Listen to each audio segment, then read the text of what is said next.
GBI Gideon ada karena Tuhan yang mengutus. GBI Gideon ada untuk menyelamatkan yang terhilang. GBI Gideon ada untuk membangkitkan iman kita semua bahwa sungguh Tuhan selalu menyertai kita apapun musim hidup kita. The Lord is with us. Dan itu semua digenapi melalui Tuhan kita Yesus Kristus, Immanuel, Allah menyertai kita. Sekarang, marilah kita bergandengan tangan menjadi Mega Church Pentakosta yang sehati menuntaskan amanat agung Tuhan Yesus Kristus. Marilah kita bertumbuh bersama menjadi murid Kristus. Biarlah GBI Gideon menjadi rumah kita bersama, rumah penyembahan, rumah persekutuan, rumah pengajaran, rumah pelayanan, rumah penginjilan. Mari bangkit dan maju bersama pahlawan Kristus. The Lord is with us.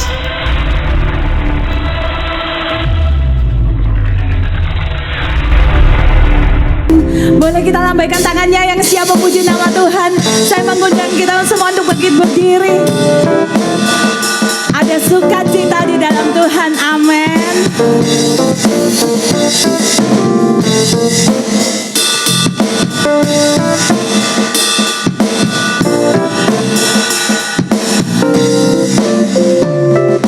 Kau satu penuh kasih, dua penuh hikmat, tiga penuh kuasa.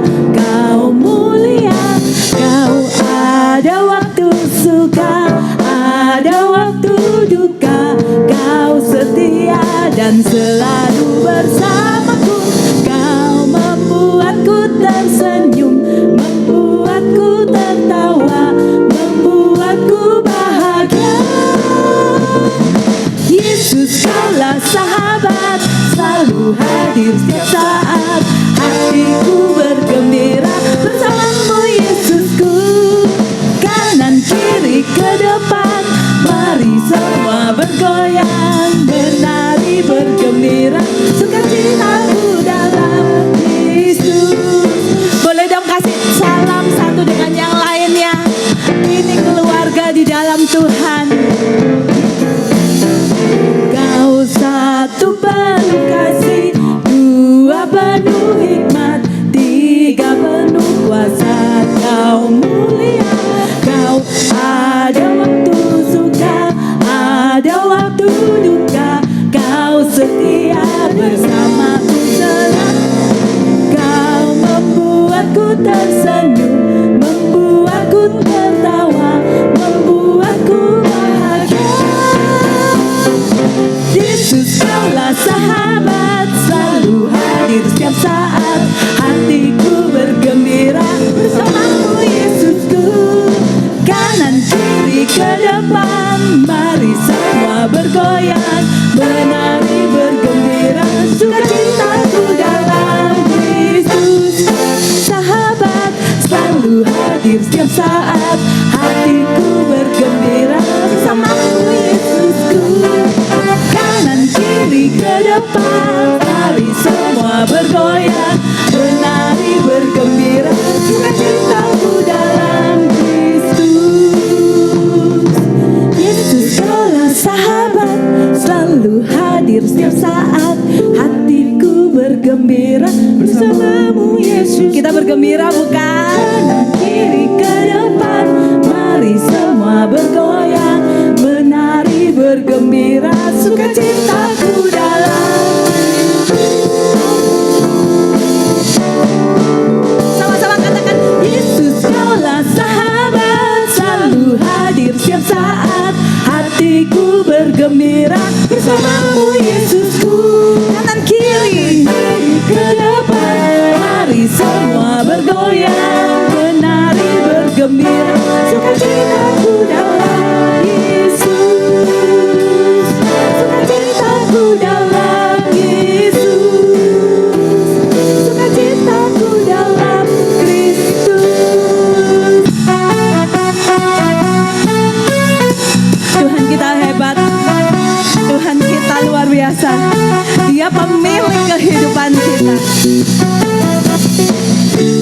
Diri kehidupan yang sanggup menyelamatkan, dialah jalan kebenaran.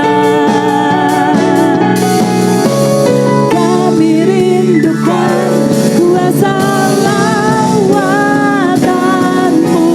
kebangkitan pasti terjadi. Oh, oh, oh.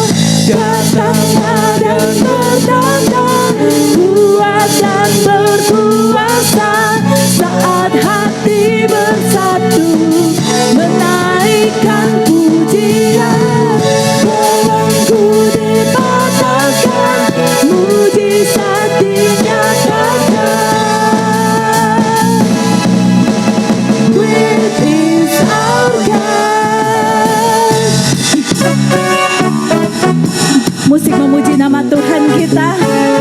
Kita pun memuji, memuliakan nama Dia. Amin. Mari kita sama-sama akan sorakan haleluya. Sekali lagi katakan haleluya. Yes.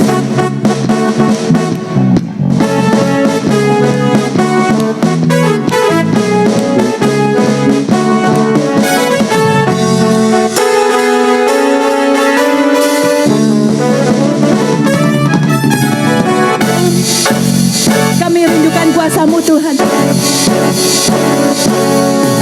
Kami rindukan kuasa lawatan-Mu, kebangkitan pasti terjadi.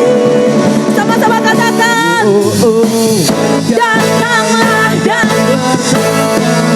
kuat dan berkuasa, saat hati bersatu menaikkan pujian. Belenggu dipatahkan, mujizat dinyatakan. Great is our God. Haleluya. Boleh duduk kembali. Kita sama-sama mau menyembah Tuhan. Kita sama-sama mau merenungkan seberapa luar biasanya Tuhan dalam kehidupan kita.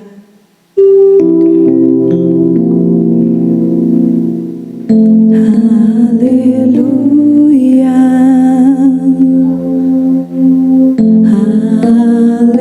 Haleluya. For the Lord God Almighty reigns. Haleluya. Haleluya. For the Lord God Almighty reigns.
begitu kudus, Engkau begitu mulia. Yesus, Maha Kuasa, layak disembah, layak disembah. Engkau kudus, kudus. Engkau Allah, yes Lord, layak disembah.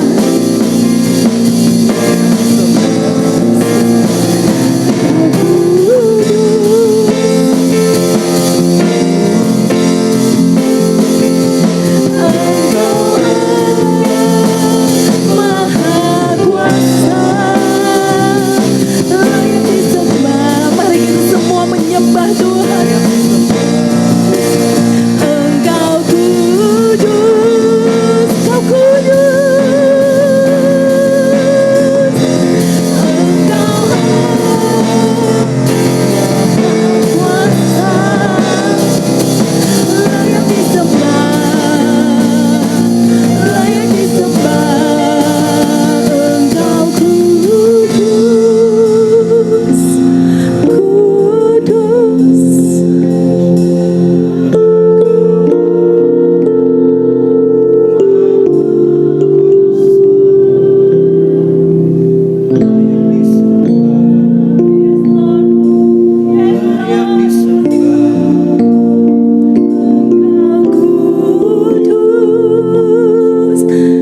kudus.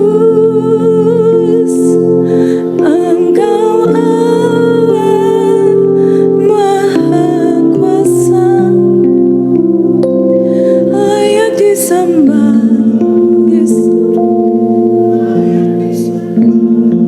Engkau kudus, Engkau kudus, ya Allah.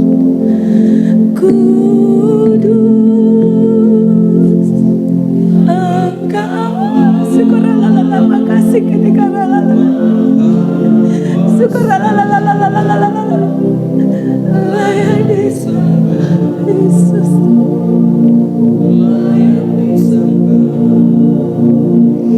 Engkau kudus, Tuhan. Karena Engkau sungguh kudus, ya Yesus. Engkau Allah, Maha Kuasa, layak disembah, layak disembah. Amin. Syukurlah, makasih, makasih. Syukurlah.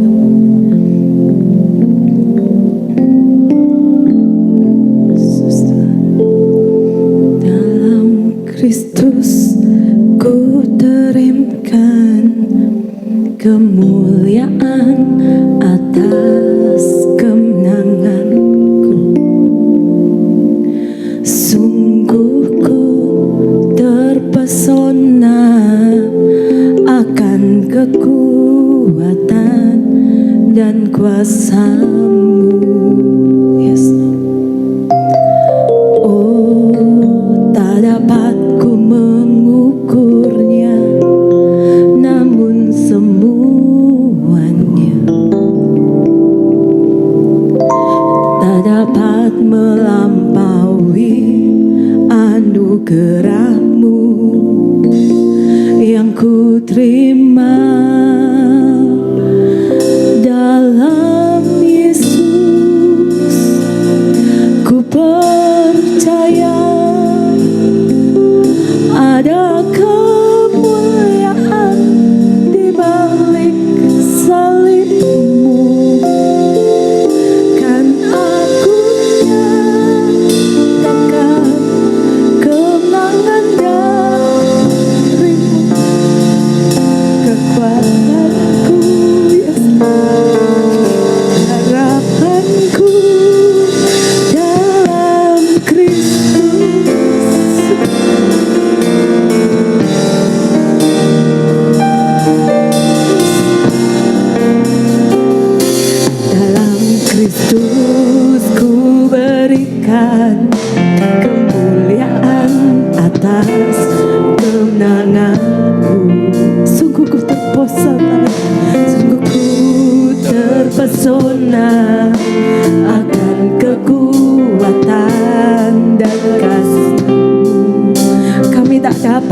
mengukurnya.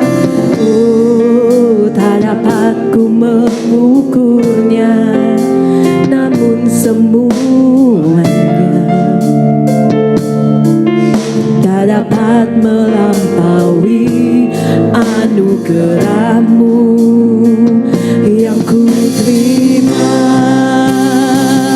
dalam Kristus. Ku percaya ada kemuliaan di balik salib-Mu, kan aku nyatakan kemenangan dari-Mu. Kekuatanku, harapanku dalam Kristus. Ku percaya ada kemuliaan di balik salib-Mu, kan aku nyatakan kemenangan dari-Mu. Kekuatanku, harapanku dalam Kristus. Mari saya undang untuk kita semua bangkit berdiri, katakan dalam Kristus. Ku percaya ada kemuliaan di balik salib-Mu, dan aku nyatakan kemenangan dari-Mu. Kekuatan kami, harapan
Yesus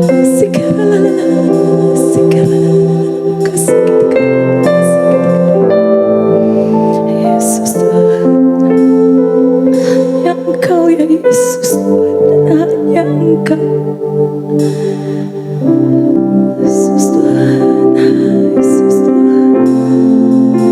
Sekali Yesus, selamanya Yesus. Harapanku tak akan hilang, karena kasih-Nya sekarang ku ada. Oh Yesusku, ku cinta Kau selamanya. Katakan dari dalam hati kita, Yesus, selamanya Yesus. Harapanku tak akan hilang, karena kasih-Nya sekarang ku ada. Oh Yesusku, ku cinta Kau. Lebih sungguh-sungguh lagi kita katakan dengan segenap hati kita. Oh hanya Engkau saja Tuhan, hanya Engkau dan tidak ada yang lain. Karena kasih-Nya sekarang ku ada. Oh Yesusku, ku cinta Kau selamanya. Mari kita angkat tangan kita, kita katakan dengan sungguh-sungguh, dari Yesus, selamanya Yesus. Harapanku tak akan hilang, karena kasih-Nya sekarang ku ada.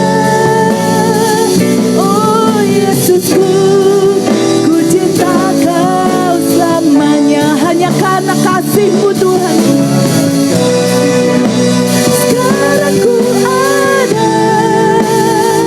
Oh Yesusku, ku cinta Kau selamanya. Karena kasih-Mu sekarang ku ada. Oh Yesusku, ku cinta Kau selamanya.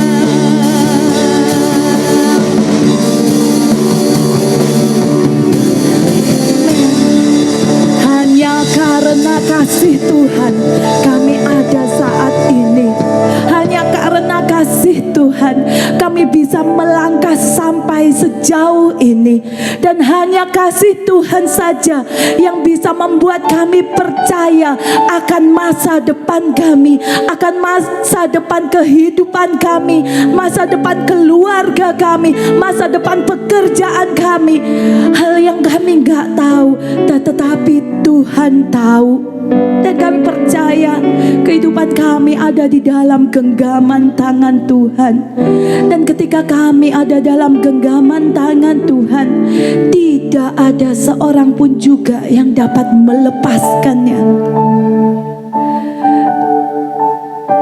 Tuhan, ini komitmen kami.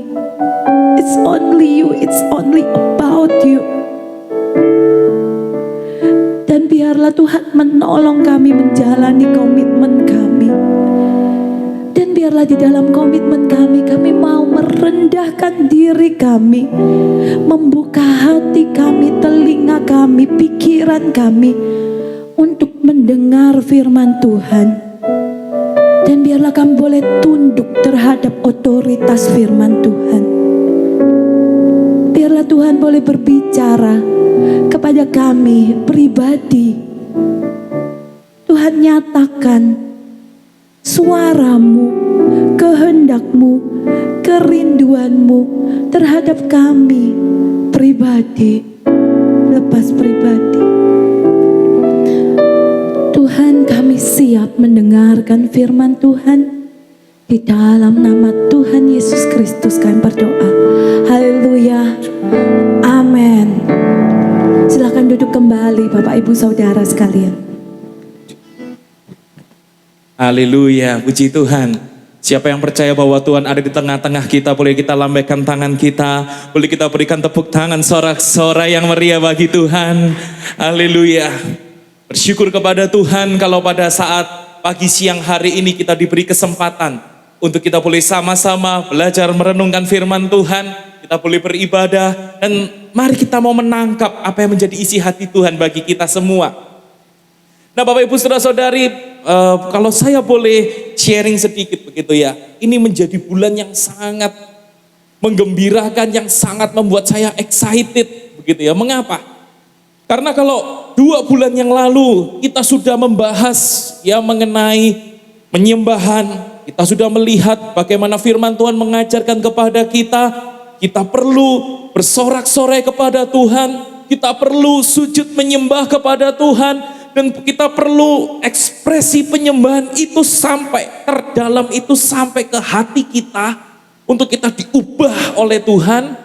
Dan lalu itu 2 bulan yang lalu, dan bulan lalu kita juga sudah belajar bagaimana kita perlu berkomunitas sebagai orang-orang yang menyembah Tuhan bersama-sama di dalam Tuhan kita Yesus Kristus. Kita perlu bersama-sama untuk ada di dalam sebuah komunitas, dan itu dimulai dari diri kita terlebih dahulu. Kita bertransformasi terlebih dahulu, dan kita mau memberikan kasih yang tulus kepada orang di sekitar kita. Kita memiliki kerendah hatian bagi orang di sekitar kita, dan disitulah kita bisa menemukan komunitas yang tepat. Kita sudah menyelesaikan penyembahan, kita sudah menyelesaikan persekutuan, dan sekarang kita masuk ke dalam pengajaran. Wah, inilah yang membuat saya excited, karena ini menjadi sesuatu yang baru di bulan ini. Kita akan banyak membahas mengenai pengajaran. Bagaimana seharusnya kita dibina, bagaimana seharusnya kita menerima ajaran yang baik, yang sehat, yang memang benar-benar itu sesuai dengan firman Tuhan. Dan sebab itu Bapak Ibu Saudara-saudari, firman Tuhan yang ingin saya bagikan pada saat pagi siang hari ini, saya beri judul bukan ajaran sehat. Boleh katakan sama-sama 1, 2, 3, bukan ajaran sehat. Boleh dengan lebih keras lagi, 1, 2, 3, kita dengan suara yang keras, 1, 2, 3, bukan ajaran sehat. Mungkin sebagian dari kita mulai bertanya-tanya, apa ini maksudnya ya? Apa yang mau dibahas mengenai bukan ajaran sehat ini? Jadi begini Bapak Ibu Saudara-saudari, ketika saya sudah studi sekolah teologi, begitu ya. Nah itu kalau Bapak Ibu Saudara-saudari ingat Pastor Setia Awan yang kapan lalu sempat berkhotbah di sini juga, itu menemui berjumpa dengan kita, begitu berjumpa dengan kita, berjumpa bersama. Lalu Pastor Setia Awan tuh bilang begini, kamu sadar gak? Ketika kita sudah sekolah teologi, kita bisa langsung, bukan bermaksud menghakimi loh, tapi otomatis gitu loh keluar. Loh, oh ini bukan ajaran yang sehat ini. Oh ini bukan yang tepat ini. Otomatis begitu. Bukan kita maksudnya mau sentimen begitu ya sama seorang hamba Tuhan atau pengkhotbah begitu, enggak begitu. Tapi otomatis bisa kerasa begitu ya, terasa. Loh, wah enggak tepat ini firman Tuhannya, begitu ya. Nah Bapak Ibu Saudara-saudari, bahkan saya pada waktu itu mengingat ya, hamba-hamba Tuhan yang saya lihat mungkin wah kalibernya besar, wah itu saya memang sangat selama ini mengagumi begitu. Kerasa loh, dulu saya mengagumi mereka. Tapi ketika sudah belajar sekolah teologi lalu dengar, loh kok gak tepat yang disampaikan ya. Ada perasaan seperti itu. Sehingga itu semakin mengguncang perasaan ketika lalu melihat datang di sebuah gereja yang jemaatnya ratusan, datang di sebuah gereja yang jemaatnya ribuan, bahkan datang di sebuah gereja yang jemaatnya puluhan ribu. Lalu yang disampaikan pas enggak tepat, pas keliru, waduh rasanya itu, loh gimana ya? Nah apalagi biasanya yang kalau sudah gereja-gereja besar tuh yang menyampaikan sudah doktor, PhD, S3 begitu ya. Jemaat sudah terlanjur percaya begitu. Dan saya menjadi bergentar hati itu mengapa? Saya pikir Tuhan tolong jagai saya supaya jangan sampai Lalu Tuhan izinkan saya bisa melayani, berkhotbah di hadapan sekian banyak orang. Ternyata yang disampaikan keliru, ternyata yang disampaikan bukan ajaran sehat. Waduh, itu pertanggungjawabannya di hadapan Tuhan itu bagaimana begitu ya. Itu yang menyebabkan lalu kemudian saya memutuskan berhenti bekerja dan mengambil sekolah teologi lanjutan untuk semakin matang mempelajari firman Tuhan ini. Nah, tapi kembali Bapak Ibu Saudara-saudari dalam percakapan itu begitu.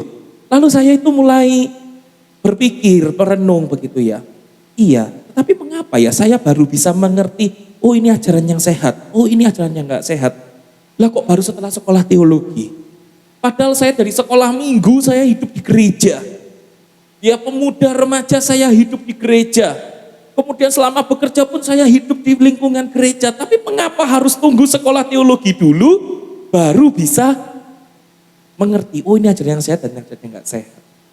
Nah sebab itu Bapak Ibu Saudara-saudari, justru ketika kita baru memulai GBI Gideon ini, kita baru berjalan beberapa bulan. Ini bulan Maret, kita dari Maret ya kita ya. Maret, April, Mei, Juni, Juli, Agustus, sekarang masuk bulan September, bulan ke-7. Mumpung masih baru 7 bulan. Kalau bayi 7 bulan itu, wah masih lucu-lucunya begitu ya. Ini lucu-lucunya 7 bulan itu. Nah itu saya rindu untuk kita mau, ayo start mumpung dari awal begitu ya. Supaya kita bisa peka terhadap mana ajaran yang sehat, mana ajaran yang tidak sehat. Ya ini ajaran sehat, ini bukan ajaran sehat. Saya rindu kita bisa memilah itu. Jangan sampai kita seperti jemaat Korintus yang begitu banyak karunia, begitu banyak mujizat terjadi. Tapi ternyata Paulus berkata kepada jemaat ini, susu yang bisa kuberikan, bukan makanan keras. Begitu ya. Nah saya harap kita bisa memilah, ya, ini ajaran sehat, ini bukan ajaran sehat. Begitu ya Bapak Ibu Saudara-saudari ya. Nah sebab itu saya ingin membahasnya kepada kita itu dari surat khusus 1 sampai 2 Timotius. Wow, panjang banget. Karena ini 2 kitab, 1 Timotius dan 2 Timotius. Kita akan nanti sampai nanti malam begitu ya. Enggak ya, ibadah kita enggak sampai nanti malam ya. Nah, untuk mempelajari ini mengenai 1-2 Timotius mengenai bukan ajaran sehat ini saya ingin bahas, tetapi akan lebih lanjut Bapak Ibu Saudara-saudari mengenai ajaran yang sehat ini. Kita akan banyak nanti membahasnya pada waktu retret minggu depan, begitu ya. Siapa yang belum mendaftar retret boleh angkat tangan minggu depan. Boleh kasih tahu kanan kirimu, ayo kita sama-sama ikut retret ya. Kita sama-sama ikut retret ya. Supaya kita benar-benar Bapak Ibu Saudara-saudari dibentuk. Kita akan lihat nanti ya apa yang firman Tuhan maksudkan ya. Nah mengenai bukan ajaran sehat ini Bapak Ibu Saudara-saudari, apa yang bisa kita pelajari? Yang pertama adalah dari dampak bukan ajaran sehat itu. Dampak dari bukan ajaran sehat itu apa sih? Mungkin kita sebagian bertanya, ya kan enggak apa-apa, atau kita menerima ajaran yang enggak sehat, itu bukan ajaran yang sehat, ya ditelan aja sudah selesai, beres kan. Nah tapi sebetulnya ada dampaknya loh, apa yang diajarkan oleh firman Tuhan ini. Di dalam 1 Timotius 4 ayat yang pertama, di situ dikatakan, tetapi roh Allah, roh Tuhan, roh kudus, dengan tegas mengatakan bahwa di waktu-waktu kemudian, di waktu-waktu yang akan datang, ada orang yang akan murtad, lalu mengikuti roh-roh penyesat dan ajaran setan-setan. Jadi ketika kita tidak menerima ajaran yang sehat, kita masuk mengikuti kepada roh-roh penyesat dan bahkan kita masuk kepada ajaran setan-setan, itu yang akan membuat kita bisa menjadi murtad. Sebab itu kita tidak kaget ketika kita melihat, orang ini sudah puluhan tahun ikut Tuhan, tiba-tiba karena satu dan lain hal menyangkal Tuhan. Nah, bahaya ini itu kemudian dikontraskan di dalam 1 Timotius 4 ayat yang ke-6, itu di ayat 1, lalu ayat yang ke-6, Paulus mengatakan kepada Timotius, dengan selalu mengingatkan hal-hal itu kepada saudara-saudara kita, engkau akan menjadi seorang pelayan Kristus Yesus yang baik, terdidik dalam soal-soal pokok iman kita dan dalam ajaran sehat yang telah kau ikuti selama ini. Soal-soal pokok iman dan ajaran sehat. Soal-soal pokok iman ini berbicara mengenai doktrin kekristenan, bagaimana sih doktrin kekristenan itu? Dan yang kemudian yang kedua adalah mengenai ajaran sehat, supaya kita sungguh-sungguh mengikuti ajaran yang sehat. Nah, itulah kontras dari kita ikut roh-roh penyesat dan kita ikut ajaran-ajaran setan-setan itu. Nah, sebab itu Bapak Ibu saudara-saudari, kita perlu ingat waspada, dampaknya kita bisa sampai jadi murtad kalau kita tidak mengikuti ajaran yang sehat. Contohnya bagaimana? Misalnya kita kali ini akan banyak ini ya, studi case begitu ya, studi kasus begitu ya. Kita akan coba lihat. Misalnya Bapak Ibu saudara-saudari, ada hamba Tuhan yang saya pernah jumpai. Kemudian hamba Tuhan ini berkata seperti ini, dalam Kristus Yesus Tuhan ada hidup, dan hidup itu adalah terang manusia. Terang itu bercahaya di dalam kegelapan, dan kegelapan itu tidak menguasainya. Lalu ayat ini dikhotbahkan pada waktu ibadah Natal, dan kemudian hamba Tuhan ini berkata seperti ini, maka Bapak Ibu saudara-saudari, kita perlu menjadi terang dunia. Kita perlu bersinar, menjadi terang kepada orang-orang di sekitar kita. Apalagi kalau kita masuk tahun politik, orang-orang Kristen mesti menjadi terang ketika kita ada di dalam tahun politik ini.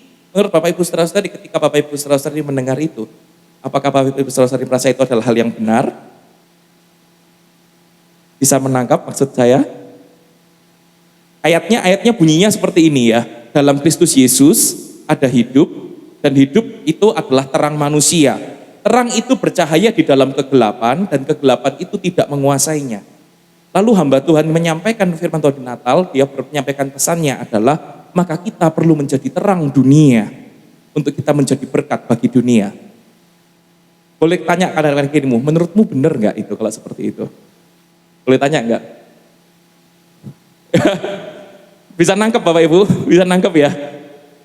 Ternyata nggak tepat. Mengapa? Karena akhirnya kehilangan pesan Kristusnya. Sebetulnya pesan yang mau disampaikan oleh firman Tuhan ini apa? Kristus itu loh yang adalah hidup. Kristus itu loh yang adalah terang manusia, dan ketika Kristus itu bercahaya di dalam kegelapan, kegelapan itu tidak menguasai. Jadi ini justru penekanannya kepada Kristusnya, superioritasnya Kristus, terangnya Kristus, itu yang kita perlukan. Kita yang manusia berdosa, kita yang hidup dalam kegelapan, kita perlu Kristusnya, begitu. Nah, ketika itu disampaikan, Bapak Ibu saudara-saudari, bayangkan disampaikan dalam ibadah Natal, lalu ada jemaat yang datangnya itu Kristen napas, hanya datangnya Natal Paskah, begitu ya. Pas datang ternyata Kristusnya hilang, hanya lalu cuma pesan moral, oh kita perlu jadi terang, padahal teksnya bunyinya seperti ini, begitu ya. Nah, Bapak Ibu saudara-saudari bisa bayangkan, sudah dia datangnya hanya Natal Paskah, lalu harus mendengar firman Tuhan yang cuma pesan moral dan Kristusnya malah hilang. Nah, inilah yang akan berpotensi menyebabkan lama-kelamaan kalau dibiarkan seperti ini terus, jadinya murtad, begitu ya. Jadinya sesat, jadinya murtad. Roh-roh penyesat itu tadi. Nah, Bapak Ibu saudara-saudari, sebab itu kita perlu berhati-hati, jangan sampai dengar teks gitu ya. Lalu hamba Tuhan menyampaikan apa? Oh ya main percaya aja. Jangan ya. Ini benar-benar pelajaran penting Bapak Ibu saudara-saudari, supaya ketika kita lihat, loh bunyi teksnya tuh itu, loh yang khotbah ataupun kita mungkin lihat dari renungan harian atau kita lihat dari YouTube, loh yang disampaikan betul nggak seperti itu? Nah, itu yang penting ya Bapak Ibu saudara-saudari. Nah, kemudian poin yang kedua yang bisa kita pelajari, selain dampaknya itu berbahaya, yang kedua yang kita bisa pelajari dari surat Timotius ini adalah penyebab bukan ajaran sehat. Penyebab dari munculnya bukan ajaran sehat itu apa, begitu ya. Nah, inilah penyebabnya. 1 Timotius 6 ayat 3 sampai dengan 4a. Di situ dikatakan, jika seorang mengajarkan ajaran lain itu artinya mengajarkan doktrin yang berbeda. Muncul orang lalu dia mengajarkan doktrin yang tidak sesuai dengan doktrin kekristenan. Nah, lihat ya, ini yang menjadi penting Bapak Ibu saudara-saudari. Ini menyebabnya muncul ajaran palsu. Ketika mengajarkan doktrin yang berbeda yang tidak sesuai dengan firman Tuhan. Nah, makanya itu saya mau berhenti di sini sejenak begitu ya. Pada waktu retret kita akan banyak membahas Bapak Ibu saudara-saudari seperti ini. Loh, Alkitab itu kan ditulis oleh manusia. Kok bisa kita percaya sebagai firman Tuhan? Apa betul Alkitab tidak ada salahnya sama sekali? Kita akan menjawab pertanyaan-pertanyaan itu. Termasuk pertanyaan begini, loh, kita ini kan orang berdosa, tapi kan ya gak buruk-buruk amat lah, kita gak sampai di penjara, kita gak sampai apalah mungkin terkena narkoba, mungkin kejahatan apa yang bisa kita bayangkan lah, perbuatan-perbuatan kriminal, ya berarti kondisiku baik-baik saja kan. Jadi aku bisa masuk ke surga toh, gak ada masalah kan dengan itu semua. Apakah betul seperti itu? Kita kan juga banyak membahas nanti mengenai masalah doktrin-doktrin yang pengajaran-ajaran lain ini, pengajaran-pengajaran kekristenan ini. Itu juga termasuk bagaimana Kristus menjamin keselamatan kita. Bagaimana Tuhan menjamin keselamatan kita. Apa betul? Jangan-jangan ikut Tuhan, kita beribadah terus setiap hari Minggu, kita jadi Kristen selama ini, ternyata Tuhan tidak sungguh-sungguh menyelamatkan kita. Ternyata kita tetap binasa. Buat apa? Kita akan banyak membahas juga mengenai orang Kristen Allahnya 3 atau 1. Lah kalau Allahnya 3 berarti bertentangan dengan Pancasila, ketuhanan yang Maha Esa. Lalu bagaimana? Gitu ya. Kita akan banyak juga membahas mengenai bagaimana Yesus itu kok manusia tapi dipertuhankan sih sama orang Kristen. Itu bagaimana? Nah, pertanyaan-pertanyaan seperti itu, dan sampai nanti kita akan melihat ya ternyata bahkan banyak orang-orang Kristen yang sudah pelayan, bahkan sudah pendeta, bahkan pengurus gereja, bahkan aktivis gereja puluhan tahun, ternyata belum benar-benar clear dengan keselamatan. Nah sebab itu ini yang kita rindukan Bapak Ibu Saudara-saudari di bulan kita tentang pengajaran ini. Ketika akan ikut retret kita akan banyak membahas mengenai hal itu semua, dan kita rindu untuk kita bisa ketemu satu demi satu untuk kita benar-benar membereskan clear dengan keselamatan kita, bahwa sungguh di dalam Kristus Yesus ada kepastian keselamatan, dan tentang iman kita ini supaya kita nggak sampai tersesat, supaya kita bisa menerima ajaran yang sehat. Lalu kemudian bukan hanya mengajarkan ajaran lain, lalu orang itu dan tidak menurut perkataan sehat, yakni perkataan Tuhan kita Yesus Kristus. 1 Timotius 6 ayat 3-4 ini berkata seperti itu. Jadi sudah dia tidak menerima doktrin yang sehat, dia menentang apa yang Yesus ajarkan, tidak setuju dengan apa perkataan Yesus, dan tidak menurut ajaran yang sesuai dengan ibadah kita. Artinya kalau namanya pembelajaran di dalam firman Tuhan, di dalam kekristenan, antara pengajaran kebenaran dan hidup benar harus berjalan bersamaan, begitu ya. Harus ada buahnya. Inilah pengajaran yang benar, buahnya adalah hidup yang benar. Tapi lalu ada saja yang nggak setuju dengan hal itu. Nah lalu dikatakan ia adalah seorang yang berlagak tahu padahal tidak tahu apa-apa. Jadi artinya berlagak tahu, artinya begini.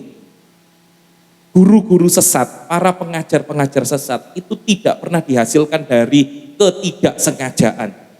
Tetapi karena memang kesengajaan, dia berlagak tahu, tapi dia sebenarnya nggak tahu apa. Sebab itu hati-hati. Apakah pernah ada kasus-kasus seperti ini? Oh iya pernah Bapak Ibu Saudara-saudari. Saya pernah mendengar seorang hamba Tuhan, seorang gembala berkata seperti ini. Kita studi kasus lagi ya ini ya, studi kasus. Katakan hamba Tuhannya itu berkhotbah dari teks ini. Saya ingin tahu nanti menurut Bapak Ibu Saudara-saudari bagaimana tanggapannya ya. Di situ dikatakan dalam Filipi 3 ayat 2 sampai dengan 3 dikatakan hati-hatilah terhadap anjing-anjing, hati-hatilah terhadap pekerja-pekerja yang jahat, hati-hatilah terhadap penyunat-penyunat yang palsu, karena kitalah orang-orang bersunat yang beribadah oleh Roh Allah dan bermegah dalam Kristus Yesus dan tidak menaruh percaya pada hal-hal lahiriah. Nah, lalu setelah dari teks ini hamba Tuhan ini menyampaikan firman Tuhannya seperti ini. Makanya supaya kita tuh tidak termakan oleh guru-guru palsu yang dikatakan oleh Alkitab itu anjing-anjing, pekerja-pekerja jahat, penyunat-penyunat palsu, itu guru-guru palsu. Supaya kita tidak sampai tergerus oleh guru-guru palsu dan ajaran-ajaran palsu. Caranya bagaimana? Ikutilah apa kata gembalamu. Jangan melawan gembalamu, jangan merongrong gembalamu. Menurut Bapak Ibu Saudara-saudari, apakah itu benar? Apakah itu tepat? Apakah Bapak Ibu Saudara-saudari ketika mendengar itu lalu, oh iya ya ditelan aja lah begitu? Bapak Ibu Saudara-saudari, ternyata kan tidak.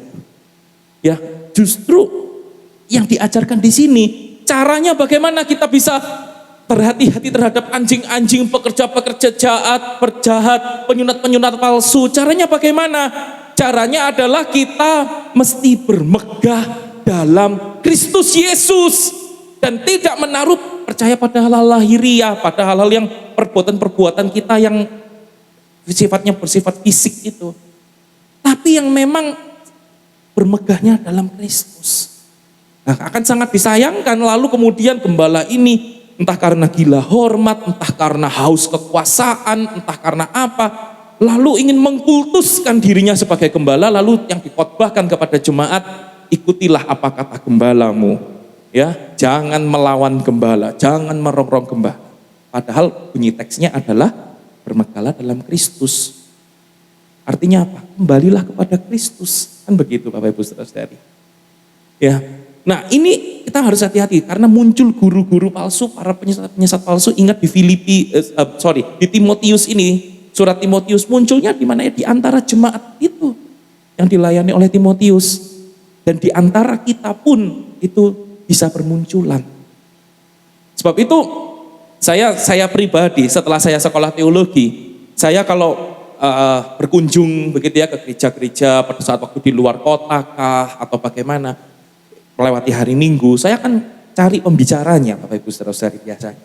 Memang ada pendapat dari beberapa teman yang kadang saya tanyai, siapa pembicaranya? Lalu dia berkata seperti ini, sudahlah siapapun pembicaranya, itu semua hamba Tuhan, diterima aja sudah, tidak usah pilih-pilih pendeta, tidak usah pilih-pilih pembicara, tidak usah pilih-pilih pengkhotbah. Begitu ya, Bapak Ibu Saudara-saudari, kelihatannya itu rohani. Tapi ternyata ketika kita mengerti ini, banyak loh hamba-hamba Tuhan, para pengkhotbah yang tidak benar-benar menyampaikan apa yang memang diajarkan oleh firman Tuhan. Membahasnya sudah bagus, kesimpulannya keliru. Nah, ini kita perlu berhati-hati, benar-benar perlu berhati-hati. Ya. Nah, sebab itu yang ketiga sekarang. Jadi tadi dampaknya kita bisa murtad, dan yang kedua kita penyebabnya itu memang karena adanya munculnya para pengajar-pengajar, guru-guru yang palsu. Tetapi juga yang ketiga, lalu bagaimana kita bisa mengatasi bukan ajaran sehat itu, ya. Ketika kita tahu ini bukan ajaran yang sehat, begitu ya. Ini bukan ajaran yang sehat. Nah, bagaimana kita lalu harus mengatasinya? Apa yang surat Timotius ini ajarkan kepada kita? Saya kasih 3A, begitu ya, bagian A ya, anaknya dari 3A, begitu ya. Nah, di situ dikatakan caranya bagaimana? Kita mesti bertekun membaca kitab suci. Boleh baca dan katakan ini dengan suara yang keras, 1, 2, 3, bertekun membaca kitab suci. Boleh dengan lebih keras lagi, 1, 2, 3. Bertekun membaca kitab suci. Apa yang diajarkan? Dalam 1 Timotius 4 ayat yang ke-13, di situ dikatakan sementara itu sampai aku datang, sampai Paulus datang, Paulus mengatakan kepada Timotius, bertekunlah dalam membaca kitab-kitab suci, dalam membangun dan dalam mengajar. Nah, jadi memang jemaat pada waktu itu punya kebiasaan yang sangat baik. Itu apa Bapak Ibu Saudara-saudari? Mereka terbiasa dengan membaca kitab suci bersama-sama dengan suara yang keras dalam jemaat, perkumpulan jemaat. Membaca dengan keras. Tetapi bukan hanya lalu membaca, kemudian dilanjutkan dengan membangun. Membangun ini sebetulnya lebih kepada berkhotbah. Ya, dijelaskan dalam khotbah. Ini loh firman Tuhannya, maksud dari teks yang kita baca itu maksudnya seperti ini, begitu ya. Dan dalam mengajar ini lebih kepada soal-soal pokok Kristen atau doktrin-doktrin Kristen, apa yang kita percaya, ajaran-ajaran dasar kekristenan, supaya kita punya ajaran yang sehat. Nah, ini perlu kita bangun. Ya, untuk kita terus bertekun membaca kitab suci ini, Bapak Ibu Saudara-saudara. Kemudian 2 Timotius 1 ayat yang kelima, 2 Timotius 1 ayat yang kelima dikatakan, sebab Paulus teringat akan imanmu, akan imannya Timotius yang tulus ikhlas, yaitu iman yang pertama-tama hidup di dalam nenekmu Lois dan di dalam ibumu Eunike, dan yang aku yakin hidup juga di dalam dirimu. Apa maksudnya ayat ini? Maksudnya adalah Paulus melihat Timotius, itu Paulus sadar betul Timotius ini seorang yang memiliki iman yang tulus ikhlas.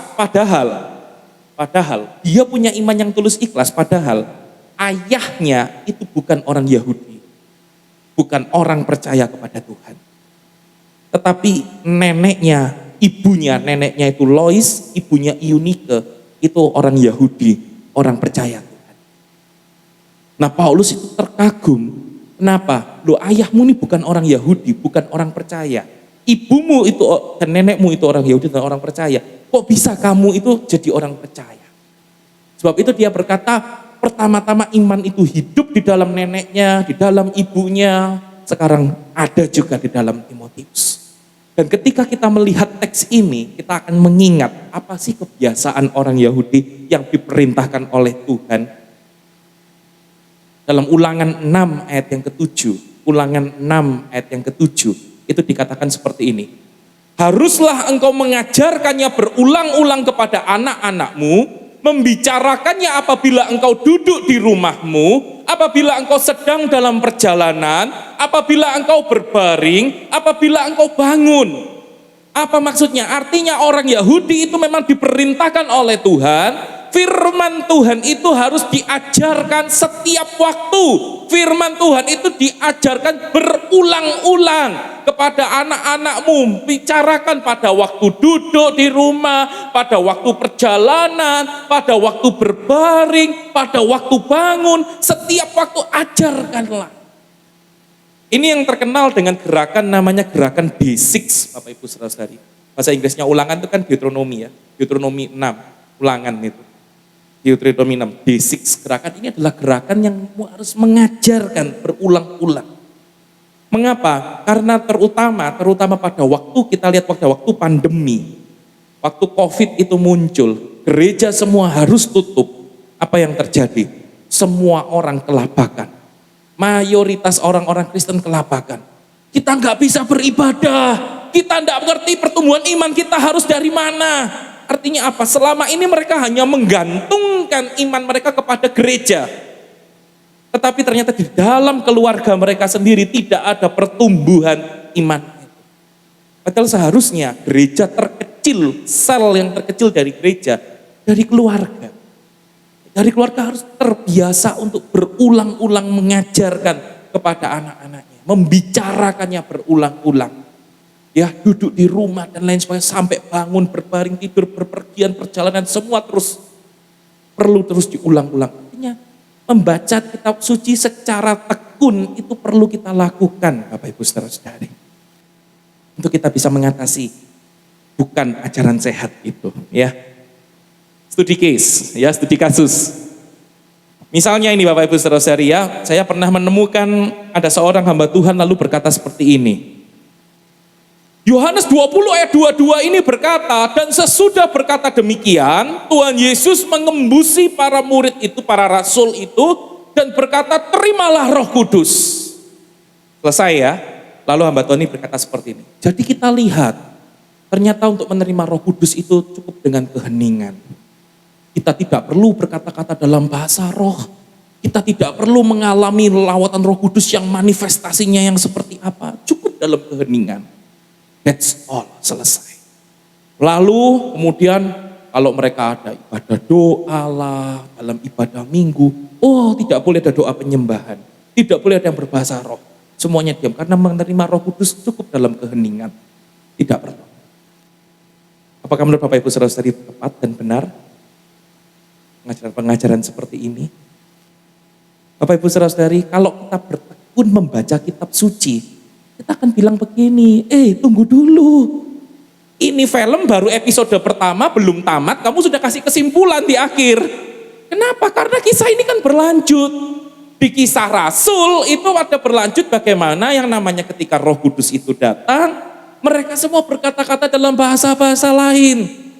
Ya, mereka semua berkata-kata dalam bahasa-bahasa lain dan kita sudah melihat bahasa-bahasa lain yang dimaksud pada waktu ibadah Pentakosta. Bapak Ibu Saudara-saudari bisa cari itu YouTube-nya, saya sudah menjelaskan. Itu bukan bahasa Indonesia, lalu saya nggak bisa ngomong Inggris, saya ngomong Inggris. Bukan seperti itu.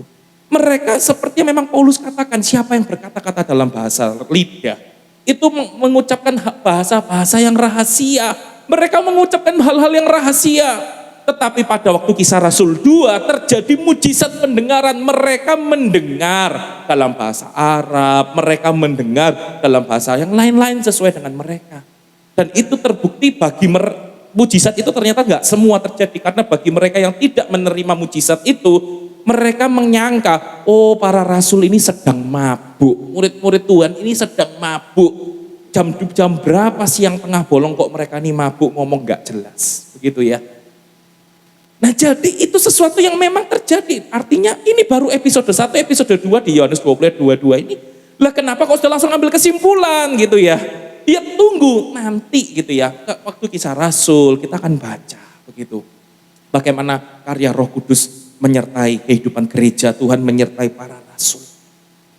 Nah Bapak Ibu Saudara-saudari, kalau kita tidak bertekun membaca kitab suci, ketika kita dengar teks ini lalu disimpulkan, kita akan berkata, oh iya, tepat, benar ya, begitu ya. Karena belum selesai baca kitabnya.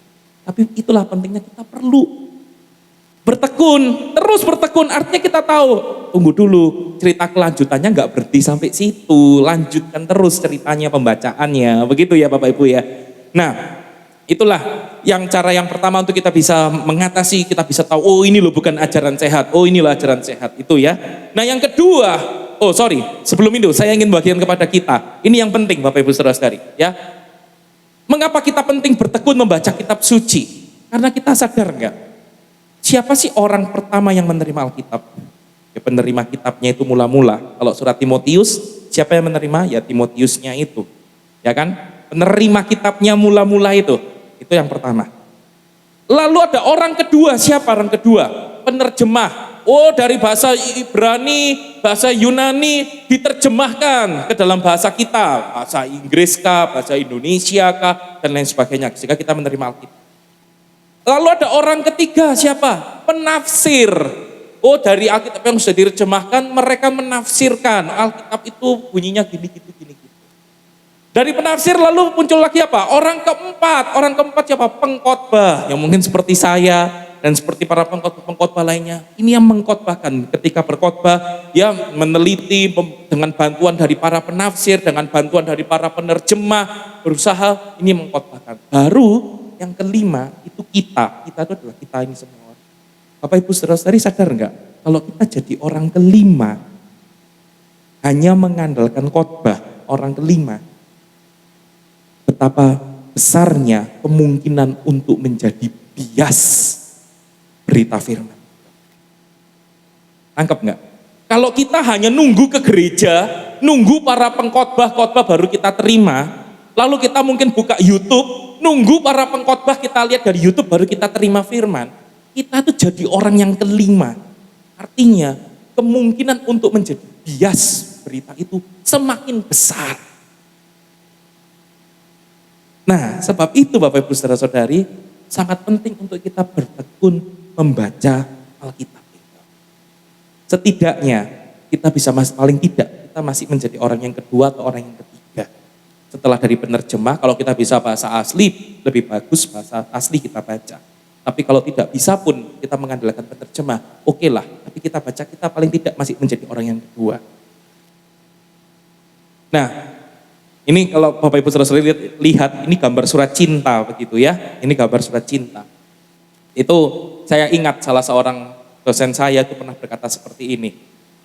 Coba bayangkan kalau aku cintanya sama si A, tapi tiap kali aku cinta sama si A, mau ngasih surat cinta sama si A, aku kasihkan ke B dulu, kasihkan ke C dulu, lalu si C kasihkan ke D. A, aku cinta kasihkan ke B dulu, kasihkan ke C, C lalu ngomong sama D, gitu ya. Aku cintanya katakan sama si D lah, ya cintanya sama D. Jadi aku si A, orang itu si D. A kasih ke B, C, D. A, B, C, D, gitu ya. Apa yang terjadi? Lama-lama, enggak pernah ketemu langsung kok, suratnya cuma tak titipkan kok. Lama-lama apa yang terjadi Bapak Ibu Saudara-saudari? Si D itu sukanya bukan sama kita si A, si D itu sukanya sama siapa? Ya si C, begitu ya. Sukanya sama si C. Kenapa? Tiap kali ketemu terus kok ngasih surat cintanya. Demikian juga Bapak Ibu Saudara-saudari, kalau kita itu wah, betulnya sama pengkhotbahnya, sama para penafsirnya. Lama-lama kita cintanya bukan sama Tuhan, tapi sama pengkhotbah. Kalau nanti pengkhotbahnya itu katakanlah ada salahnya, ada dikritiknya, kita tuh kayak bertanggung jawab gitu, harus belain pengkhotbah ini, harus belain penafsir ini. Oh enggak bisa, pendeta itu enggak gini, enggak gitu. Apakah terjadi? Terjadi Bapak Ibu saudara-saudari. Ada. Saya itu bahkan hari-hari di grup itu, ada yang mengatakan, oh iya pendeta ini, wah luar biasa, wah mujizat kesembuhan terjadi, wah dahsyat. Dibelain habis-habisan, oh iya kata pendeta ini. Nanti kalau ada masukan-masukan yang kurang bagus, oh enggak pendeta ini, wah bagus. Akhirnya bukan ke Tuhannya, malah ke pendetanya, begitu ya. Nah sebab itu Bapak Ibu saudara-saudari penting, ayo kita kembali kepada Tuhan. Apakah lalu nggak boleh dengarkan pengkhotbah? Oh iya jelas, itu sangat membantu kita. Karena para pengkhotbah itu yang studi, yang belajar, dan kita katakan istilahnya terima jadi. Itu kokinya memasakkan, kita tinggal makan, begitu ya. Tetapi apakah hanya mengandalkan itu saja? Enggak. Bukan hanya mengandalkan itu saja. Bertekunlah setiap hari membaca kitab suci. Supaya kita bisa benar-benar jeli. Kayak masaan ini beneran sehat atau tidak. Ya, beneran sehat. Oh kebanyakan garam. Oh kebanyakan micin. Oh enggak sehat. Ya kita bisa tahu kalau kita tahu bahwa itu garam, itu micin. Kalau kita enggak pernah masak, enggak pernah tahu dapur sendiri, kita makan aja gitu ya. Tanpa tahu yang sebenarnya, oh kebanyakan micin, kebanyakan garam dan lain sebagainya. Ya, sebab itu penting. Bertekunlah membaca kitab suci. Nah, kemudian yang kedua, selain kita perlu bertekun membaca kitab suci, apa kita perlu setia pada teks? Boleh katakan dengan suara yang keras, sama-sama setia pada teks. 1, 2, 3. Setia pada teks. Dengan lebih keras lagi. 1, 2, 3. Setia pada teks. Maksudnya apa setia pada teks? Maksudnya apa yang memang teks katakan yaitu, kita coba lihat ya, 1 Timotius 4 ayat yang ke-16, di situ dikatakan, awasilah dirimu sendiri, kata Paulus kepada Timotius, awasilah dirimu sendiri, dan awasilah ajaranmu. Bertekunlah dalam semuanya itu, karena dengan berbuat demikian engkau akan menyelamatkan dirimu dan semua orang yang mendengar engkau. Artinya Bapak Ibu saudara-saudari, ini dua hal yang harus berjalan secara bersamaan. Satu sisi kita perlu menjaga, mengawasi diri kita berjalan sesuai dengan kebenaran firman Tuhan, tetapi yang penting juga yang harus berjalan bersamaan, kita perlu mengawasi ajaran yang kita terima dan yang kita ajarkan kepada orang lain. Ya, kalau kita dalam posisi jemaat, di satu sisi kita perlu berawas-awas dengan ajaran yang kita terima, tapi di sisi lain kita juga perlu berawas-awas dengan ajaran yang kita bagikan kepada orang lain. Siapa itu? Entah dengan teman-teman kita, atau bahkan gerakan ulangan 6 tadi, gerakan basic tadi, dengan anak-anak kita, dengan suami atau istri kita, atau bahkan mungkin dengan orang tua kita. Kita perlu mengawasi, jangan sampai salah yang kita ajarkan, begitu ya. Nah, kemudian lanjut. 2 Timotius 3 ayat yang ke-15 dikatakan, ingatlah juga bahwa dari kecil engkau sudah mengenal kitab suci yang dapat memberi hikmat kepadamu dan menuntut engkau kepada keselamatan oleh iman kepada Yesus Kristus Yesus. Ya, jadi memang melalui Alkitab, melalui firman Tuhan kita bisa menerima keselamatan karena apa? Kita bisa percaya Tuhan Yesus Kristus. Tanpa firman Tuhan, tanpa kitab suci, kita tidak akan pernah tahu Yesus Kristus adalah satu-satunya juru selamat kita, dan kita tidak akan pernah percaya dengan Yesus Kristus. Hanya ketika kita membaca kitab suci, kita mengerti bahwa Yesus Kristus adalah juru selamat kita, disitulah kita bisa percaya dan kita menerima keselamatan. Itu penting dan sangat dasar sekali. Tetapi kemudian Paulus menambahkan, bukan hanya itu saja loh fungsinya kitab suci itu. Fungsinya Alkitab. Dia berkata dalam 2 Timotius 3 ayat 16 dikatakan, segala tulisan yang diilhamkan Allah, artinya memang semua yang tertulis dalam Alkitab kita, itu adalah diilhamkan oleh Allah, itu difirmankan oleh Allah. Para penulis kitabnya diilhami oleh Allah. Itu memang bermanfaat untuk mengajar, menyatakan kesalahan, memperbaiki kelakuan, mendidik orang dalam kebenaran, dan itu hanya bisa terjadi ketika kita memegang firman yang memang diilhamkan oleh Allah. Maksudnya begini, firmannya diilhamkan oleh Allah, tapi lalu kalau kita bagikan itu berita yang miring, yang berbeda dari apa yang dimaksudkan oleh teks itu ya jadi yang kita sampaikan yang tidak dilakukan oleh Allah dong. Kita dengar firman, dengar khotbah. Wah, khotbahnya memang diilhamkan oleh Allah teksnya. Tapi kemudian ternyata yang diberitakan pesannya oleh hamba Tuhan itu berbeda dari yang dituliskan oleh teks ini.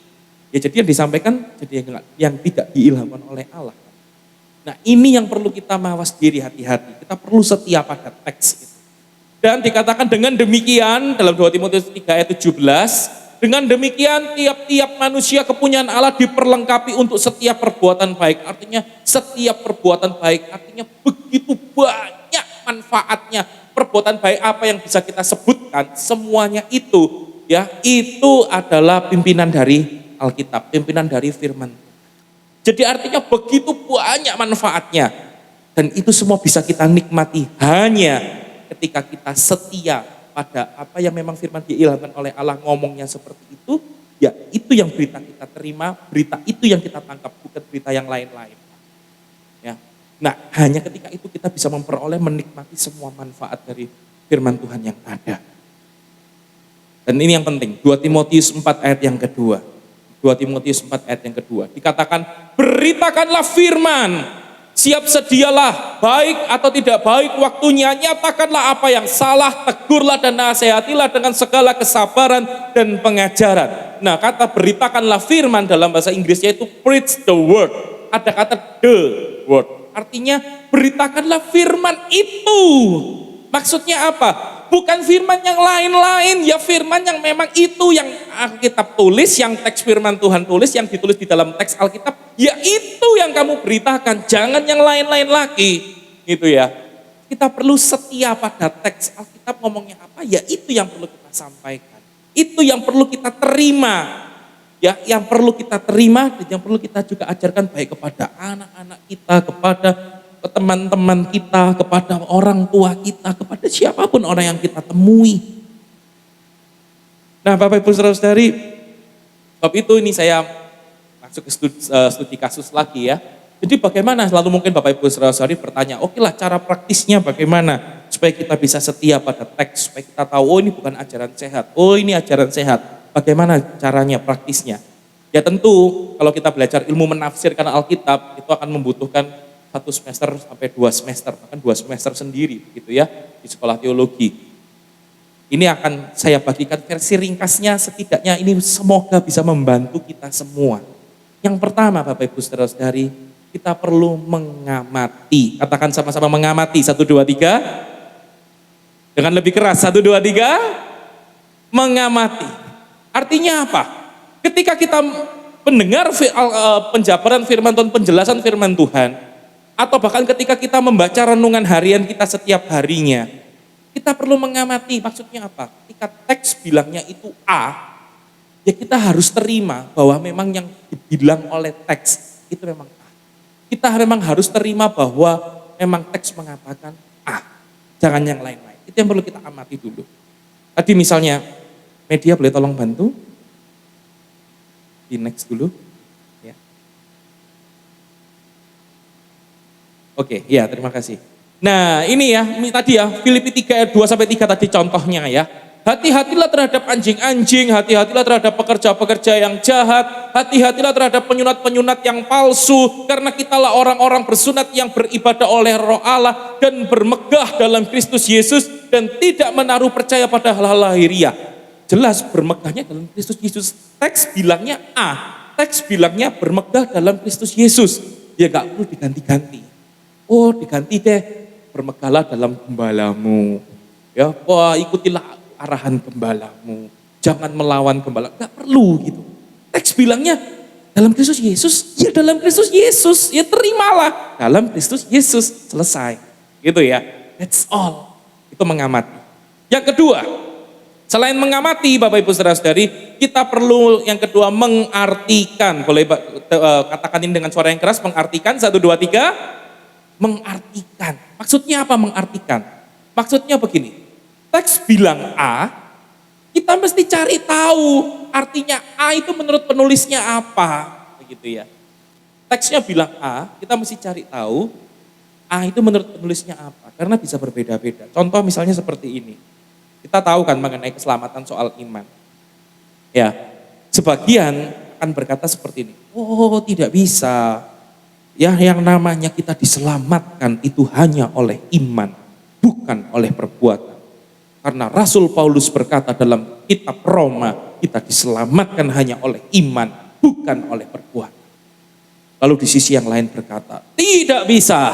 Ya, kita diselamatkan dengan iman dan dengan perbuatan. Mengapa? Karena Yakobus mengatakan kita diselamatkan oleh iman dan oleh perbuatan. Ya, lalu dua ini jadi bertengkar, tidak ada habis, begitu ya. Nah, kita akan lihat ya, ternyata teksnya sama-sama bilang iman, sama-sama bilang perbuatan, tapi kita perlu cari tahu menurut penulisnya ini sebetulnya apa yang sedang dibicarakan.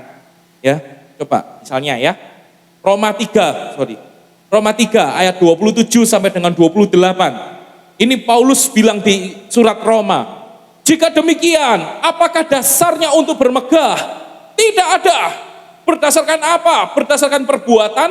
Tidak. Melainkan berdasarkan iman. Karena kami yakin bahwa manusia dibenarkan karena iman dan bukan karena ia melakukan hukum Taurat. Jelas, manusia dibenarkan oleh karena iman, bukan oleh karena perbuatan. Berdasarkan perbuatan tidak, melainkan berdasarkan iman. Dia mengucapkan kata-kata iman, mengucapkan kata-kata perbuatan.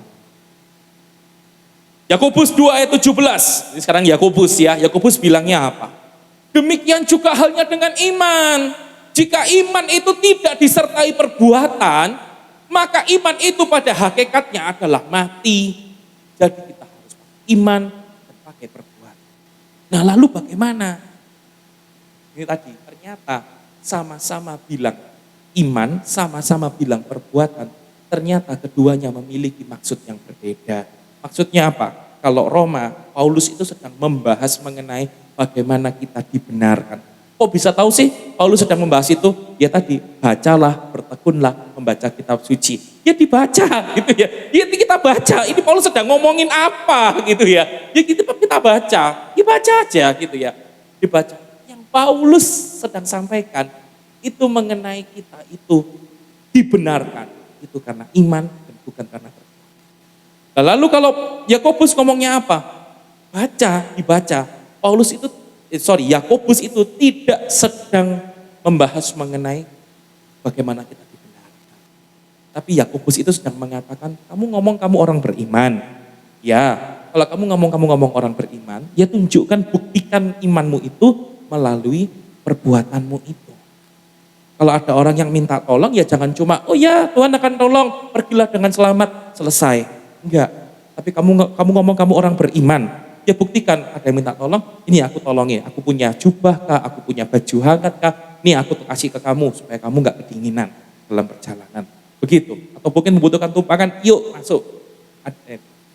Jadi yang satu, Paulus sedang membicarakan iman mengenai keselamatan, tapi yang satu itu Yakobus sedang mengatakan iman mengenai keseharian. Jadi yang satu di iman mengenai keselamatan, yang ini iman mengenai keseharian. Kalau keselamatan, bicara soal keselamatan, imannya ya cukup iman tanpa perbuatan. Tapi soal keseharian, ya namanya kebenaran dan hidup benar harus jalan berdampingan. Kamu ngomong kamu orang beriman, tunjukkan itu melalui perbuatan. Seperti itu ya. Nah, kita melihat, jadi ternyata setiap para penulis Alkitab, ketika mereka menulis, sama kata yang dipakai sama persis. Tapi apa yang sedang dibicarakan, nah itu yang perlu kita cari. Lalu yang terakhir, kalau terakhir biasanya melek semua ini ya, yang handphone-handphonean sudah ditaruh semua ini handphonenya, yang ngantuk-ngantuk mulai melek semua gitu ya, yang mulai ngantuk-ngantuk sudah bersemangat semua, wah ada terakhir gitu ya, dia paling disenangi jemaat biasanya ya. Nah Bapak Ibu Saudara-saudari, yang terakhir ini ya, mengenai menerapkan, ya ketika menerapkan, apa arti teks ini baca? Jadi setelah kita mengamati, kemudian kita sudah mengamati ya teks bilang A, ya terimalah semua. Lalu kita sudah mengartikan, oh teks bilang A, ya kita harus cari tahu A itu apa sih artinya menurut penulisnya. Caranya bagaimana? Ya dibaca, Alkitab itu dibaca. Gitu ya. Ini sedang ngomongin apa sih sebetulnya. Dan yang ketiga kita perlu menerapkan. Nah ini menerapkan apa arti teks ini bagi saya, jangan sampai melenceng. Kalau melenceng jadi nggak setia pada teks gitu ya. Sudah mengamatinya bagus, mengartikannya bagus, menerapkannya melenceng. Wah sangat disayangkan begitu ya. Nah menerapkan itu kita perlu tahu apa arti teks ini bagi saya. Kita perlu benar-benar sesuai dengan apa yang dimaksudkan oleh teks itu. Di kasusnya, misalnya ya, Yohanes 1 ayat 15. Yohanes 1 ayat 15. Itu dikatakan seperti ini. Yohanes memberi kesaksian tentang dia, tentang Yesus Kristus. Dan berseru katanya, inilah dia yang kumaksudkan ketika aku berkata, kemudian daripadaku akan datang dia yang telah mendahului aku, sebab dia telah ada sebelum aku. Wah ini sudah diamati, sudah diartikan, bagus begitu ya.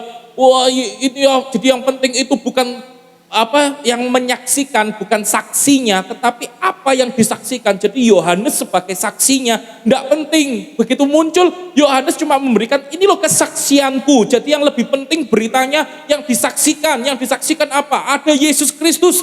Wah sudah bagus sekali.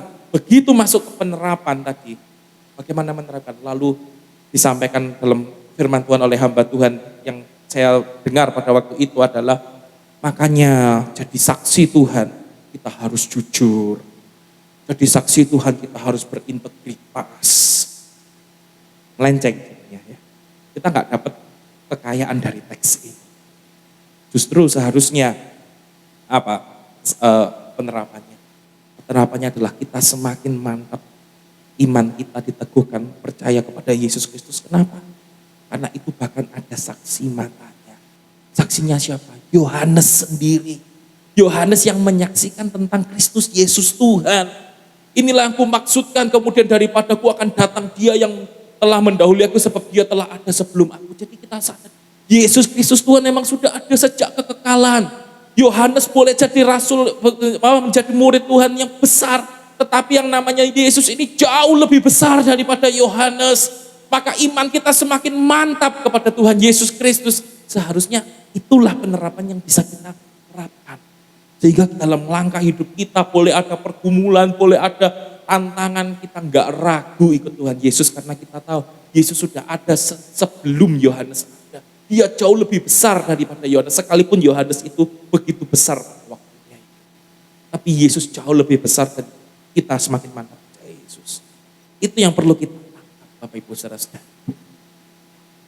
Sebab itu, sebagai kesimpulan, saya ingin kita menangkap 3 poin yang paling penting yang terakhir yang saya sampaikan dari studi kasus. Yuk, ketika kita mendengar khotbah, kita lihat Alkitab, jangan buru-buru, udah ditutup Alkitabnya, dengerin aja pengkhotbahnya, ngomongin apa, terserah. Masa bodoh, telan aja. Jangan sampai seperti itu ya. Atau bahkan mungkin kita renungan harian, ya memang kita tiap hari kan dibagikan ya renungan harian itu di grup. Jangan cuma, oh ya sudah dibaca aja penjelasannya ini, selesai. Lalu teks ayatnya lewati. Atau bahkan kita,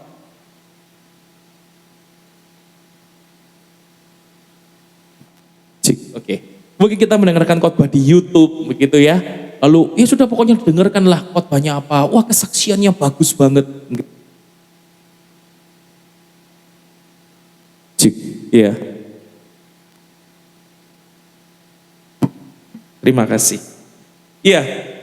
Nah, jadi kita mari bukan saja hanya tinggal terima begitu Bapak Ibu Saudara-saudari ya. Tetapi kita mau mengamati, oh pengkhotbah ini, oh yang namanya pengajar ini, oh yang namanya buku renungan harian ini atau renungan harian ini atau YouTube ini sedang membahas teks ini. Kita buka ayatnya, terus kita lihat ya yang ditulis di teks ini disampaikan juga enggak? Yang kita lebih percaya yang mana? Pesan moral dari ini atau yang memang Alkitab katakan? Ya kita harus lebih percaya yang Alkitab katakan begitu ya. Oh sudah ditafsirkan dengan tepat belum? Jangan sampai melenceng begitu ya. Oh ya memang ngomong ini ya kita terima ini karena apa? Kita sudah membaca secara bertekun. Dengan bertekun kita sudah membaca. Kita lihat oh memang baca ini, oh, sedang ngomongkan ini, ya bisa diterima begitu ya. Oh enggak bisa diterima, oh bisa diterima begitu ya. Dan kita menerapkannya pun kita lihat apa arti teks ini bagi kita. Jadi yang disampaikan penerapannya betul enggak hari ini? Ya apa? buat kita hari ini? Atau lu kok ini mengamatinya sudah bagus, mengartikannya sudah bagus, lu menerapkannya kok melenceng, lu kok pesan-pesan moral, lu kok lain sebagainya begitu ya. Tapi kita lihat, oh menerapkannya, oh memang teksnya ngomongin itu, penerapannya, oh ya memang sesuai dari teks itu. Itu yang kita pegang, itu yang kita terima. Dan saya berharap kita bisa melatih ini terus Bapak Ibu Saudara-saudari, setiap hari ketika kita merenungkan renungan harian, bahkan setiap minggu ketika kita mendengarkan renungan firman Tuhan, khotbah pada hari Minggu, bahkan ketika kita mulai di YouTube, media sosial, Instagram, TikTok, dan lain semuanya, biasakan ini untuk kita lakukan terus. Saya harap kita semua sungguh-sungguh bisa menerima ajaran yang sehat. Kita bisa mengerti ketika kita berkata, oh itu bukan ajaran yang sehat. Bahkan nanti ya saya dorong retret ini begitu penting Bapak Ibu Saudara-saudari untuk mengajarkan soal-soal pokok-pokok iman kekristenan, dasar iman kekristenan kita, supaya kita tuh benar-benar terimanya ajaran yang sehat. Sehingga kita bisa mengerti, oh itu bukan ajaran sehat, oh ini ajaran sehat, kita nggak sampai tersesat, kita nggak sampai justru mengikuti roh-roh penyesat, tapi kita bisa maju terus di dalam Tuhan kita, Yesus Kristus, bertumbuh dalam iman, dalam ajaran yang sehat. Amin. Mari kita satukan hati kita di dalam doa. Kami sungguh mengucap syukur Tuhan bahwa pada pagi siang hari ini kami sungguh sekali lagi diingatkan, didorong untuk kami sungguh-sungguh setia pada firman-Mu.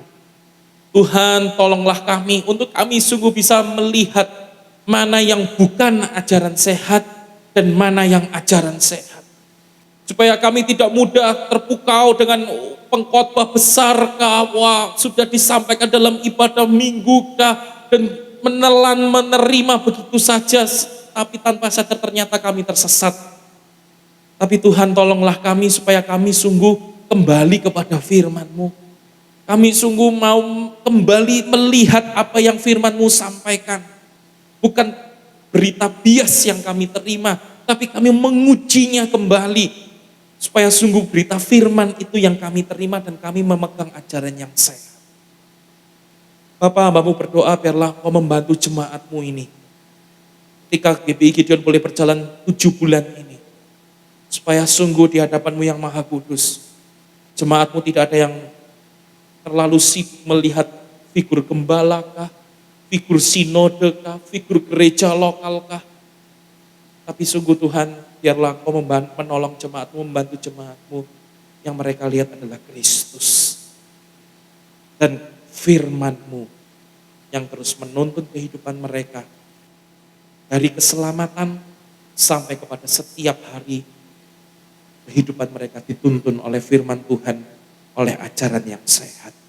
Terima kasih Tuhan, mau menyerahkan seluruh jemaat-Mu ini ke dalam tangan-Mu. Engkau yang memimpin, Roh Kudus yang terus menuntun. Hanya di dalam nama Yesus Kristus kami berdoa dan mengucap syukur. Amin.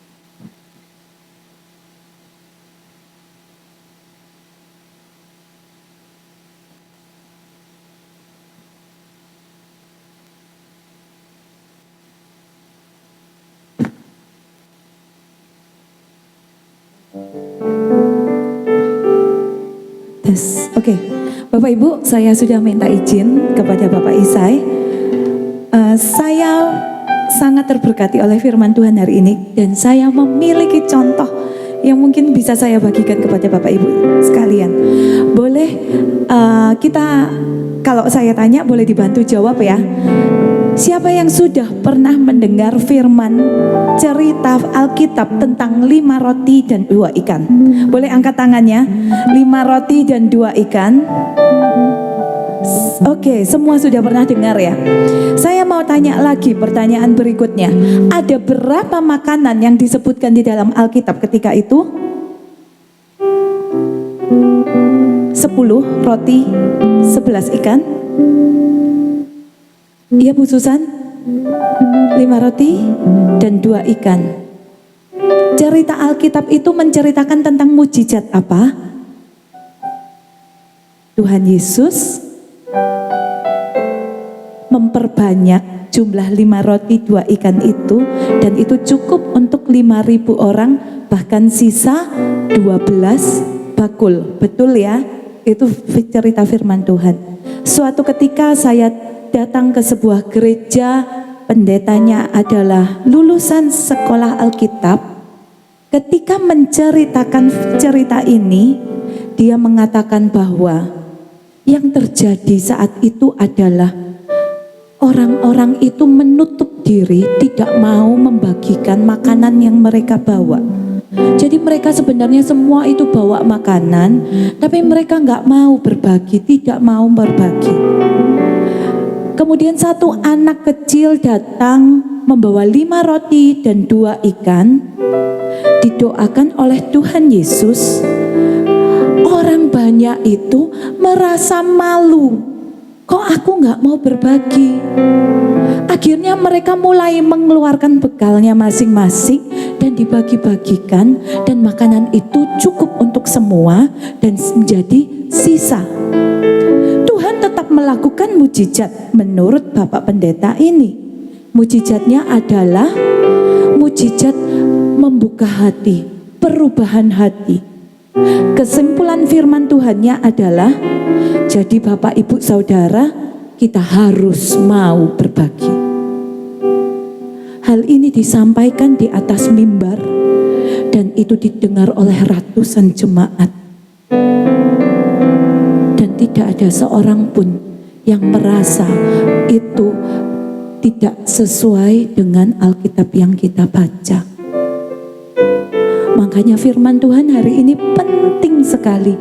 Karena sebenarnya kita nggak tahu, kita kesulitan untuk memahami mana yang betul, mana yang tidak betul. Tetapi kalau kita ikut yang tidak betul, yang tersesat adalah diri kita sendiri. Jadi sesuai dengan firman Tuhan, ayo kita sama-sama rajin membaca firman Tuhan. Bukan cuma dibaca, kita berusaha memahami. Kalau tidak paham bagaimana, kita minta hikmat dari Tuhan. Kita katakan, Tuhan, saya butuh hikmat Tuhan supaya saya mengerti firman Tuhan ini. Amin, Bapak Ibu Saudara sekalian. Amin. Sekarang adalah waktunya untuk kita memberikan persembahan yang terbaik untuk Tuhan.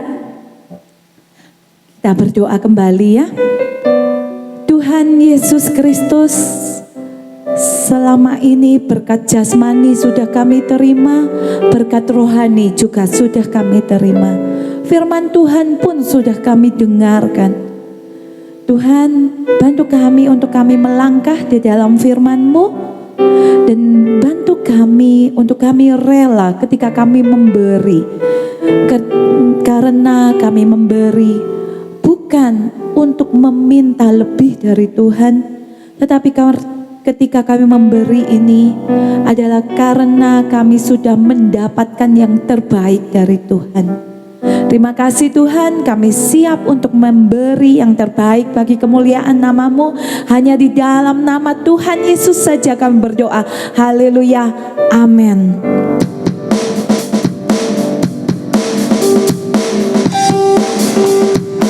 Memuji nama Tuhan sekali lagi.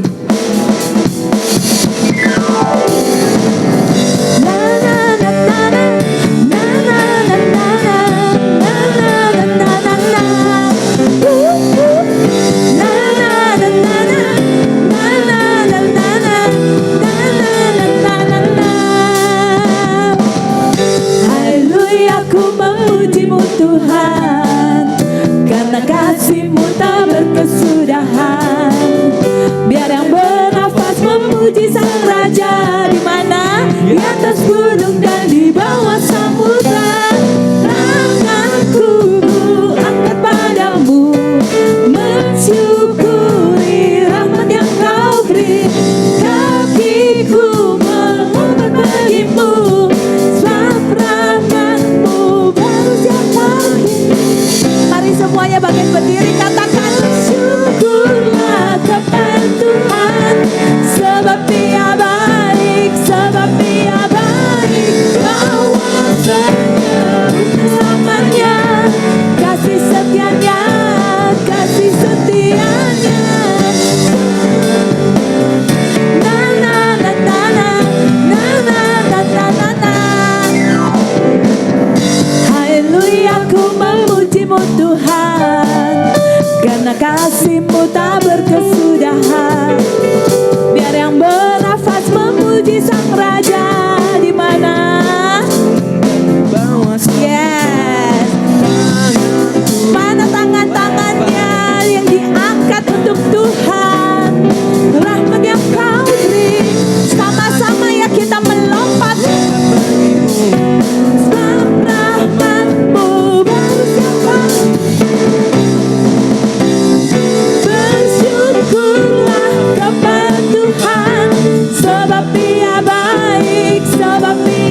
mengakhiri ibadah pada pagi hari ini, kita akan masuk di dalam doa. Kami bersyukur ya Tuhan, bahwa firman Tuhan mengajarkan kepada kami tentang firman pengajaran yang benar, yang harus kami pelajari, kami tekuni.